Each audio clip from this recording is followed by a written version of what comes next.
5 years ago, Governor Gretchen Whitmer announced a statewide closure of all K-12 school buildings because of the spread of COVID. Fast forward to today, and the impacts are still being felt. TV5's Zane O'Mara shares what those lasting effects on our kids' education is. Zane?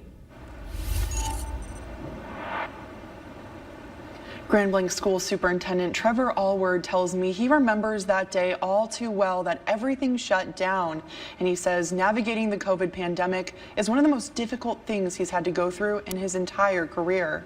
March 13th, 2020. I hope in my lifetime it doesn't come back around again. A day Grand Blanc School Superintendent Trevor Allward will never forget. March 13th, 2020 was the day that kids stopped coming to school. We thought that would be a 2 or 3 week pause, and it ended up being we didn't get to hybrid learning until 8-9 months later. 5 years ago, COVID-19 was declared a pandemic by the World Health Organization, temporarily shutting down the world as people were asked to stay home. And at the largest school district in Genesee County, students began learning exclusively on tablets and laptops instead of in classrooms. We were fortunate in 2015 to pass a bond for technology.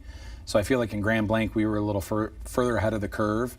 In our strategic plan, we had already planned for some virtual learning options for kids. It was the volume we weren't prepared for. You know, when we talked about a virtual program for a small segment of our population, maybe 150 to 200 kids, which is about what it is now, when COVID hit, we had 2,400 kids go to virtual learning. And the impacts are still being felt today. According to the National Assessment of Educational Progress, Michigan test scores are worse now than before the pandemic, with math and reading lagging behind other states nationally. A lot of the setbacks happened because of the response to the pandemic, where educators are more focused on food security, mental health, making sure students have all the technology they need, meeting their basic needs. Allward says there is a countywide effort to recover academically, but it could take some time. From the research that I've read, it's a 5-year recovery.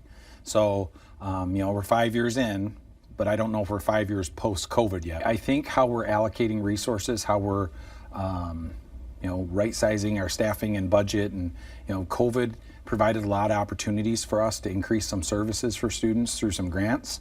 But unfortunately, those have sunsetted, so we've had to scale some of that back and really recenter on where we were pre-COVID for students. With the COVID shutdown now in the rear view, Allward is thankful for how his staff and the community have come together. I firmly believe that you see the best in people in the worst of times. From the volunteer drive-through food distribution program we ran every day during the week for families out of the trunks of their cars, to device pickups, testing sites, and contact tracing centers. Everybody stepped up and got the work done so we could get back to where we were before.